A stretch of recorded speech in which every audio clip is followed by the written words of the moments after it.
வந்து நாற்று விடுறதுக்காக நேற்று வந்து சேர் கொத்தி விட்டு கலக்கிட்டோங்க. இன்றைக்கி வந்து நம்ம கொண்டு போய் எருவு போட்டு போகிறோங்க. இப்போ வந்து எருவு வர ஆரம்பிக்கிறோங்க. காலையிலே வர்றோங்க. இன்றைக்கி பனி வந்து அதிகமாக இருக்குது. அதனால தான் நான் வந்து ஸ்வெட்டர் போட்டு இருக்கேன். அதனால் காலையிலே வந்து நாங்கள் வாரி கட்டிட்டு மதியம் வந்து கொஞ்சம் தலைவெட்டி போடணும். அதனால் காலையிலே வர்றோங்க.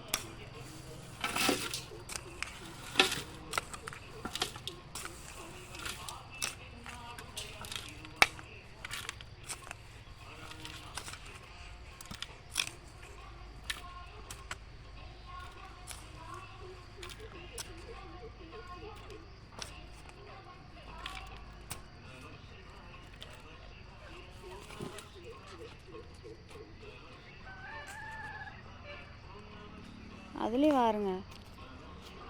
கொத்திட்டு நீ என்ன பண்ணுறதா வரைக்கும்?